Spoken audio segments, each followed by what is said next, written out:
کشمیر کی عوامی بیداری اور فوجی اسٹیبلشمنٹ کی قانونی، اخلاقی اور سیاسی شکست یا آزادی کا نیا باب اس وقت ایک سنجیدہ حقیقت بن کر ابھرا جب 29 ستمبر تک 4 اکتوبر 2025 کے دوران آزاد جموں و کشمیر میں ہونے والا بڑے پیمانے پر احتجاج پاکستان کی حالیہ داخلی سیاسی تاریخ کا ایک سنگین واقعہ ثابت ہوا۔ یہ تحریک جموں کشمیر جوائنٹ عوامی ایکشن کمیٹی کی قیادت میں ابھری، جس نے مظفر آباد، راولاکوٹ، کوٹلی اور میرپور میں ہزاروں عوام کو سڑکوں پر نکالا، اور اس احتجاج کا مرکز مہنگائی، بڑھتی بجلی کی قیمتیں، آٹے کی قلت اور سیاسی بدعنوانی تھا۔ تاہم یہ مظاہرے جلدی ایک ایسے سیاسی بحران میں تبدیل ہو گئے جس نے پاکستان کی ملکی اور عسکری انتظامی ساخت کی کمزوری کو آشکار کر دیا۔ آزاد کشمیر کی نگران حکومت کے باوجود فیصلے زیادہ تر اسلام آباد اور راولپنڈی کے اثر و رسوخ میں رہتے ہیں، جو تاریخی طور پر جنرل ایوب خان، جنرل ضیاء الحق اور جنرل پرویز مشرف کے دور حکومت سے جڑے ہیں، جنہوں نے مقامی انتظامیہ کو قومی سیکیورٹی اور عسکری ترجیحات کے تابع کیا، جس کی وجہ سے معاشی و جمہوری ترقی متاثر ہوئی۔ انتظامی ناکامی اور غیر قانونی اقدامات اس وقت کھل کر سامنے آئے جب وزیر اعلیٰ آزاد کشمیر چودھری انور الحق کی قیادت میں حکومت نے احتجاج کو طاقت سے دبانے کی کوشش کی، اور وزیر اطلاعات شوکت نواز میر اور وزیر قانون طاہر کھوکھر نے فائرنگ، گرفتاریوں اور انسداد دہشت گردی قوانین کے استعمال کی اجازت دی، اور اس دوران حکومت نے انٹرنیٹ بند، سوشل میڈیا پر پابندی اور میڈیا سینسرشپ نافذ کی، جو کہ عدالتی منظوری کے بغیر تھیں۔ یہ اقدامات غیر قانونی اور آئینی خلاف ورزی کے زمرے میں آتے ہیں، کیونکہ یہ آرٹیکل 16 یعنی اجتماع کی آزادی اور آرٹیکل 19 یعنی اظہار رائے کی آزادی کی خلاف ورزی کرتے ہیں، جس کے نتیجے میں انسانی حقوق کی رپورٹنگ متاثر ہوئی اور مظاہرین عالمی توجہ سے محروم رہے، جسے سابق وزیر اعلیٰ سردار تنویر الیاس نے جمہوری جواب دہی پر حملہ اور انتظامی ناکامی قرار دیا۔ وفاقی اور عسکری رد عمل میں وفاقی سطح پر وزیر اعظم شہباز شریف نے ابتدا میں بحران کو کم سمجھا اور مذاکرات بھی تاخیر سے بھیجے۔ ناقدین کے مطابق مسلم لیگ نون کی حکومت کی سستی اور غیر فعال حکمت عملی نے ریاستی ذمہ داریوں کی خلاف ورزی کی، خاص طور پر آرٹیکل 9 یعنی شخصی سلامتی کی حفاظت کے تحت شہریوں کو تحفظ فراہم کرنے میں ناکامی کا مظاہرہ کیا۔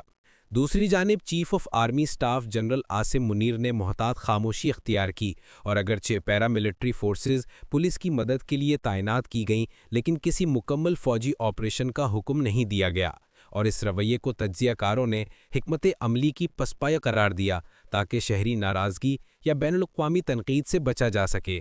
تاہم سوشل میڈیا اور آزاد صحافیوں نے فوج پر مظاہرین کو دبانے اور ڈیجیٹل مداخلت کے الزامات لگائے، جیسے ایکشن کمیٹی کے سوشل میڈیا اکاؤنٹس میں مبینہ ہیکنگ، اور اگرچہ یہ الزامات تصدیق شدہ نہیں ہیں، لیکن یہ پاکستان میں ڈیجیٹل آمرانہ رویے کے خدشات کو بڑھاتے ہیں۔ انتخابی اور سیاسی کرپشن کے حوالے سے مظاہرین کی 38 نکاتی منشور نے براہ راست آزاد کشمیر کی سیاسی اشرافیہ کو چیلنج کیا، کیونکہ عوام نے بجلی اور آٹے کی سبسڈی، وزاراتی مراعات کی کمی اور نمائندگی میں اصلاحات کا مطالبہ کیا، خاص طور پر 12 ریفیوجی نشستوں کا خاتمہ، جو طویل عرصے سے سیاسی شراکت کے آلے کے طور پر تنقید کا نشانہ رہی ہیں۔ حکومت کی ساکھ مزید متاثر ہوئی کیونکہ پی ایم ایل این اور پی پی پی کے اہلکاروں پر بدعنوانی، وسائل کا غلط استعمال اور سیاسی رشتوں کی بنیاد پر مراعات کے الزامات لگے، جبکہ وزیر قانون طاہر کھوکھر کی مظاہرین کے خلاف انسداد دہشت گردی قوانین کے استعمال کی حمایت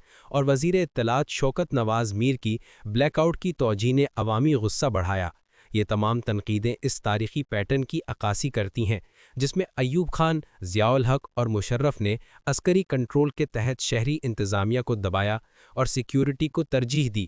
6 دنوں کی جھڑپوں کے بعد ایکشن کمیٹی اور حکومت نے 4 اکتوبر 2025 کو امن معاہدہ کیا، جس میں مظاہرین کی تقریباً 90% درخواستیں منظور کی گئیں، جن میں بجلی اور آٹے کی سبسڈی، کابینہ کے اخراجات اور وزاراتی مراعات میں کمی، زخمیوں اور ہلاک شدگان کے لیے 1 لاکھ روپے معاوضہ، متاثرہ خاندانوں کے لیے سرکاری نوکریاں اور پرامن مظاہرین کے خلاف مقدمات کی واپسی شامل ہیں، جسے ایکشن کمیٹی نے عوامی فتح قرار دیا، جبکہ حکومت کے ناقدین نے اسے انتظامی تسلیم شدہ پسپائی کہا۔ اسٹیبلشمنٹ کی ناکامی کی وجوہات یہ تھیں کہ پاکستانی فوجی و انتظامی اسٹیبلشمنٹ زور زبردستی سے قابو نہیں پا سکتی تھی بغیر علاقے میں عدم استحکام یا بین الاقوامی تنقید کے، کیونکہ عوامی جواز کا بحران پیدا ہو چکا تھا، جہاں سوشل میڈیا اور شہری صحافت نے روایتی سینسرشپ کو ناکام بنایا۔ معاشی مشکلات، مہنگائی اور بدعنوانی نے ریاستی دعووں کو بے اثر کر دیا، اور اسٹریٹجک احتیاط لازم تھی کیونکہ آزاد کشمیر کی لائن آف کنٹرول کے قرب میں عسکری سختی بین الاقوامی سطح پر نقصان دہ ثابت ہو سکتی تھی، جبکہ انتظامی ناکامی میں چودھری انور الحق، شہباز شریف اور جنرل عاصم منیر کی کوارڈینیشن کی کمی نے بحران بڑھا دیا۔